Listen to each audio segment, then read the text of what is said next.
This post from the official X account for Konami has been resurfacing in light of the launch of Silent Hill 2 Remake because it reads, "See how the Bloober Team developers working on Silent Hill 2 preserved authenticity while adapting a horror classic for modern audiences."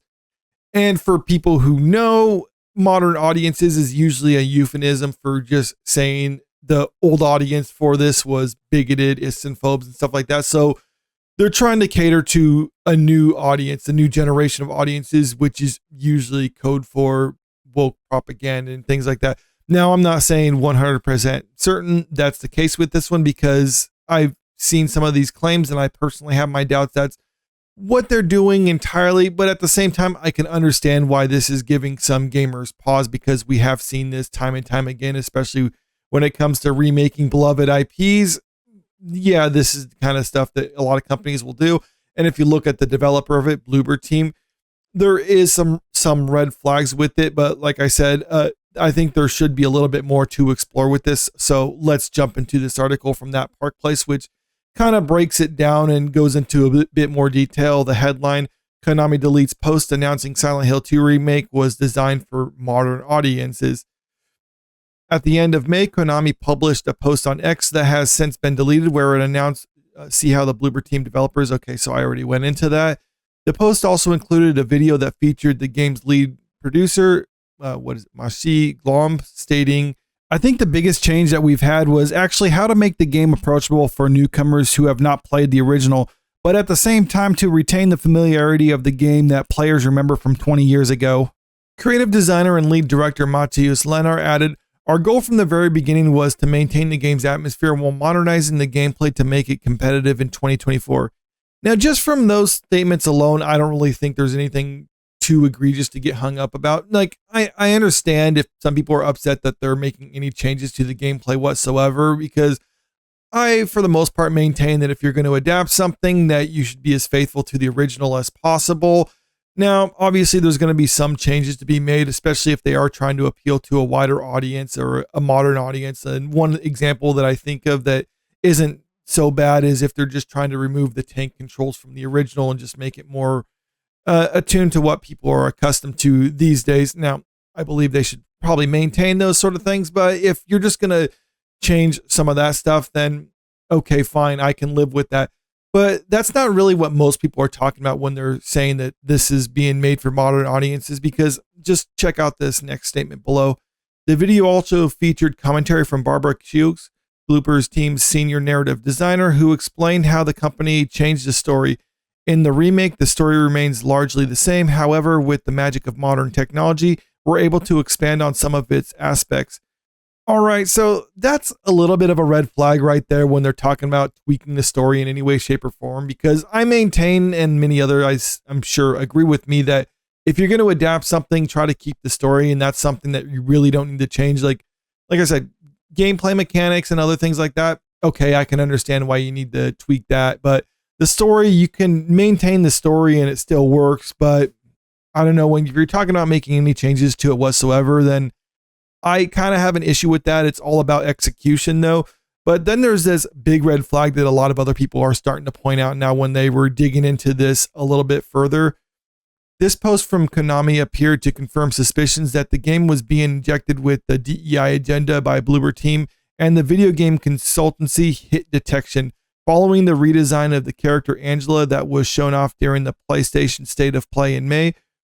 Manga Lawyer shared his suspicions on X. Bloober Team has hired Sweet Baby Inc. 2.0 Hit Detection, a sensitive consulting company for Silent Hill 2 Remake, plus ESG Konami. Ever wonder why Maria looks so sanitized? Not spoiling the game, but it's over, bros. Pack your things. When they said modern audiences, they mean it.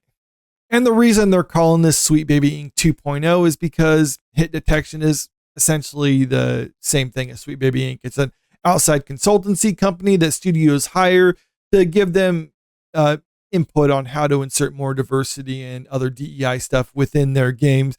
And this isn't me necessarily being hyperbolic or anything like that. They actually say that on their own website. Just take a look at this.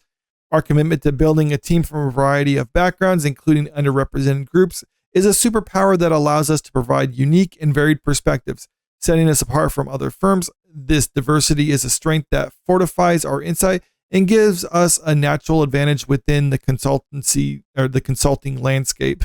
So they're even admitting it right there. So when a company hires an outside consultancy firm like Hit Detection, I can see why a lot of people would be like, well, then that's probably a bad sign for the game itself. In fact, it's so bad, the Steam group Sweet Baby Inc. Detected, which was created in the wake of Sweet Baby Inc., has kind of expanded to point out whenever games are working with other companies similar to that. And right here at the top of their list right now, Silent Hill 2 is not recommended, and the reason cited, involved with Hit Detection LLC. But it's not just that, like some of those statements on their website, some people might think like, well, that's not necessarily the worst thing possible, but some of the people who've actually worked for Hit Detection as well as worked on Silent Hill 2 have kind of a bad history. Jacob Geller, who is posting on X, showing that he's actually in the credits. Where is it? Yep, right here, Jacob Geller. And this is the credits for Silent Hill Remake under Hit Detection LLC consultants for it. And people have been digging up old tweets from him where he's basically attacking gamers and just basically saying some overtly like woke and DEI proponent stuff on his account. So that's kind of a bad sign when you have people like this, companies like that working for kind of remaking your game.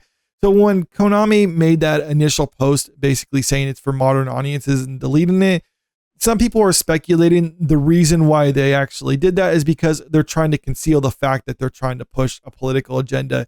It is unclear why Konami decided to delete the post. However, rumors from YouTuber Eddie Meon indicated that video game developers would attempt to hide the woke propaganda by no longer marketing it publicly. He shared, according to my sources, and this was one of the most damning allegations, so please listen carefully here, is that the game industry across plenty of studios will start to market their games as being devoid of identity politics and pandering almost completely. He goes on to say that they're still going to be pushing DEI in games. They're just not going to advertise that's what they're doing. So by the time people do figure it out, they already have paid a premium for the game, and the studio is going to continue to push their propaganda, but they're not going to lose out on hundreds of millions of dollars in the process. So far, though, personally, I've watched some gameplay footage of it, not the whole game, though, just some of it. And I haven't seen anything that really stood out to me as being like DEI stuff like that. The most egregious thing I saw was probably this thing, and I could chalk it up to just bad design. It says here in this screen grab, Silent Hill 2 Haven Knights body positive sign makes strip club look like maternity hospital. This is hilarious. And that is kind of funny how she has a stomach like there. I could understand if they were just trying to make her look more curvy and it just came across bad.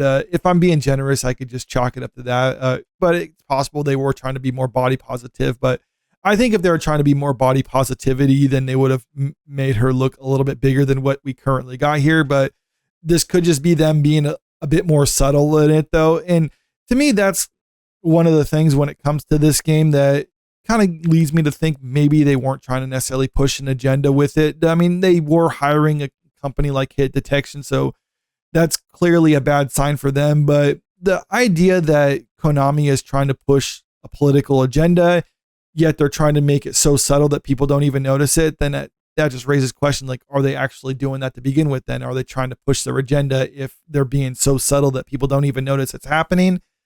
I guess you have to decide on that. If you think it's just more subliminal, then maybe that is what they're doing. One thing, though, when it comes back to that initial post that they deleted, why would they delete it? I think there's a lot of reasons. Maybe I think Konami either way didn't understand the implications of the term modern audiences. Maybe they made that post just thinking that it's talking about like introducing a new audience to like a younger audience to Silent Hill 2 who might not have grown up with it. So they might not be aware of this game since the game is pretty old. So there might be a lot of younger people who never played it and aren't really familiar with it. So this could be a way of introducing them to it. Maybe that's what they thought when they made that post. And then they learned the connotation to saying modern audiences. So they deleted that because they didn't want that implication. Or maybe they are trying to push it to like modern audiences as far as like a woke crowd. And they didn't know modern audience meant that. So they deleted it because they're trying to be discreet about it. I can see it either way. But like I was saying, I think you would have to be a little bit more overt in your messaging if they are trying to indeed propagandize people, because one of the things when it comes to virtue signaling is you have to virtue signal. And one of the aspects of why companies try to push these agendas is because it gives them a built-in shield, so to speak. So they'll advertise it like, oh, now we're doing like a gender swap or a race swap or something like that. So if people don't like your game or movie or TV show, then you can just hold up those groups as a shield and saying like, you just don't like it because we have this group in it. And to me, the worst part is reason why those things are such red flags is not because of the inclusion of these various groups. It's just an indicator that the studios producing the content don't have faith in their own project. That's why they're trying to pretty much preemptively build in excuses for why people don't like it.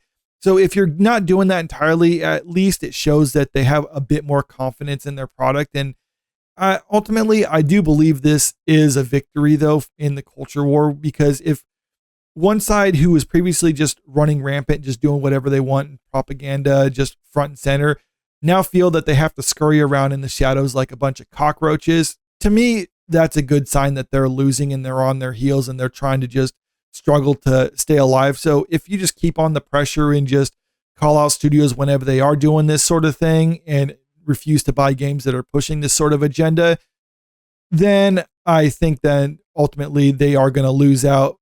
Maybe they're going to try to stay alive by making it a little bit more discreet like this. So if you don't feel comfortable playing with Silent Hill 2, then by all means, you're not obligated to buy it or anything like that. There's still the original out there if you could find a copy of it. I mean, I still have a PS2. I still have my copy of it, so I can play that at the very least. I don't necessarily need this modern remake or this graphical remake or anything like that. If I want to play Silent Hill 2, I can just play it whenever I want. I recommend people, if they really like old games and are worried about them being ruined in remakes, then just build up a collection of old games and old consoles out there. They're still accessible online if you can find them. But for everyone else, though, like I said, I think this is ultimately good news if they are trying to conceal it or if they're just leaving it out entirely. But let me know what you think about all this in the comment section below. And also, if you haven't already, make sure you click that subscribe button if you want to stay up to date with the latest entertainment news. And don't forget to click that like button and share this out there because it really helps out with the channel. Thank you.